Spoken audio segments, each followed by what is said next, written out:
Selanjutnya yaitu kita lihat bagaimana MR, MC atau keseimbangan dari pasar oligopoli. Asalnya itu dari mana? Kan tadi sebelumnya di monopoli, ulang lagi. Ini ada MC, kemudian ada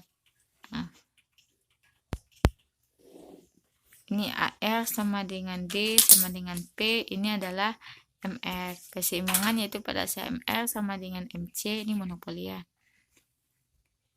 Yaitu pepotongannya itu di titik tarik dia ke bawah dapat Q monopoli, tarik dia ke kurva P, nah ini maka dapat harga, ya kan. Nah tadi kalau di oligopoli kita udah dapat P kan, sama titik ini titik A. Nah bagaimana dengan MR dari kurva oligopoli? Nah, sebelumnya tadi ini adalah key dari si follower. Ini adalah AR, ada MR, ada MC, ada apa lagi? P ya. Nah, tadi kita udah tahu bahwa ada dua demand di sini. Ada yang D1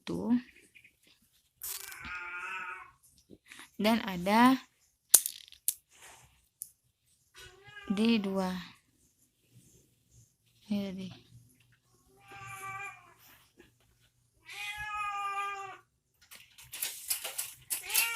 Ini adalah E dari keseimbangan atau harga yang bisa ditentukan. Ini adalah panel mula-mula, ini adalah I mula-mula. Dimana MR untuk yang D bagaimana? Berarti kan ini AR-nya, ini D-nya, berarti MR-nya di bawah D sama. Berarti di sini ada MR yang di bawah D1. Jadi MR1 pasti akan di bawah D1.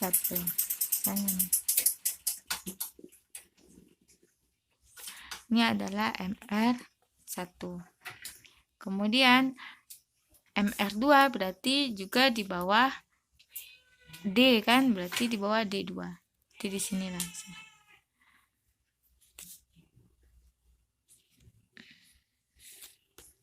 Terusnya pakai roll ya biar bagus.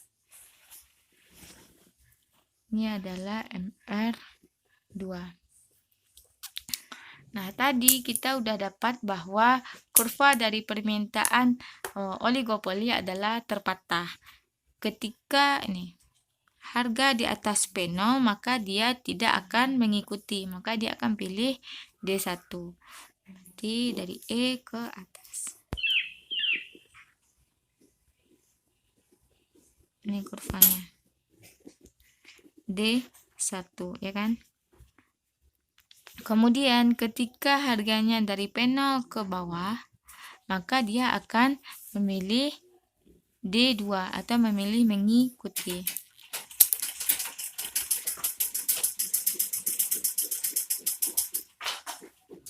Nah, ini kurva. Jadi kurva oligopoli adalah king atau terpatah.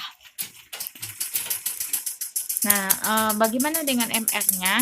Berarti MR-nya yang mengikuti dari ini. Ketika harganya naik, yaitu dari P0 ke atas, berarti yang dipakai tadi adalah D1. Berarti MR yang dipakai adalah MR1. Berarti ini adalah MR ketika harga di atas P0.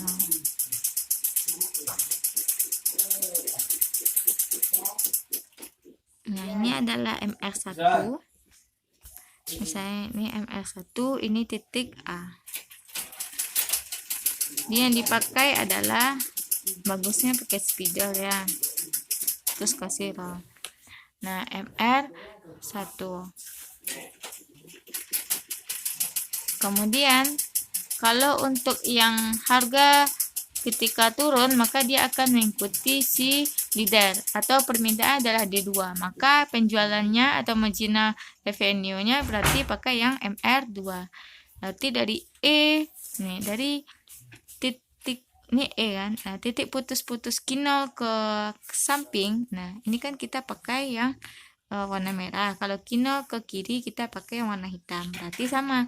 Kinol ke kiri kita pakai MR1, kinol ke kanan kita pakai D2, maka kita juga pakai MR2.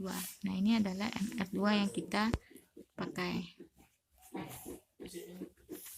Jadi pada saat kinol 0 sampai kinol atau kinol ke bawah, maka yang dipakai adalah D1 permintaannya, dan MR yang dipakai adalah MR1A, permintaannya D1E. Sedangkan kalau kinol ke atas, maka permintaan adalah E ke D2 dan marginal revenue-nya adalah B ke MR2. Nah, MC mana? Yang kayak ini nih, mana MC-nya? Berarti MC yaitu di sini. Ada mulai dari titik A sampai B, ini kan ada titik-titik nih. Ini adalah MC. MC udah MC. Jadi keseimbangan itu ketika dia memotong harga, memotong sumbu MR, kan keseimbangan tadi tercapai pada saat MR sama dengan MC. Nah, sama. Jadi MR sama dengan MC. Dari mulai A ke B, nah ini MR ke MC, maka equilibriumnya kita dapat di A. Dan kalau misalnya MC, misalnya MC1 memotong kurva MR1, maka di sini adalah tingkat equilibriumnya. Kalau MC2 memotong di titik B, maka equilibriumnya di B. Tapi kalau berada di antara itu, maka keseimbangan juga ada di antara itu. Tarik dia ke atas, ke kurva D. Kenapa? Kan D sama dengan P. Makanya tarik dia ke kurva permintaan, maka kita akan memperoleh harga. Kayak gitu. Kita bisa menyimpulkan bahwa keuntungan yang maksimum masih akan tetap dicapai oleh perusahaan pada ketika harga adalah P0 dan jumlah adalah sebesar Q0, hanya yaitu pada saat mulai dari MR1 sampai ke MC2, maka harganya di P0 dan Q-nya sebesar Q0. Nah, tapi kalau misalnya nanti MC-nya nggak lagi di antara, maksud itu di atas daripada MC1 atau di bawah daripada MC2, maka nanti beda lagi equilibrium, atau beda lagi nanti harga yang akan diperoleh gitu. Kenapa? Karena nanti MR sama dengan MC. Asumsi di sini MC1. Asumsi kita lihat ada MC2 di sini. Ini adalah MC3. Berarti keseimbangan terjadi pada saat apa? MR1 sama dengan MC3. Di sini dia keseimbangan. Tarik dia ke atas, maka ini dia P1 yang dihasilkan. Tarik dia ke bawah, maka adalah Q1 gitu. Jadi equilibrium ketika MC-nya MC3 yaitu di sini. Atau di bawah ini. Misalnya ada lagi MC4. Berarti MR sama dengan MC, yaitu di titik sini. Saya titik Z. Titik Z, tarik dia ke kurva demand.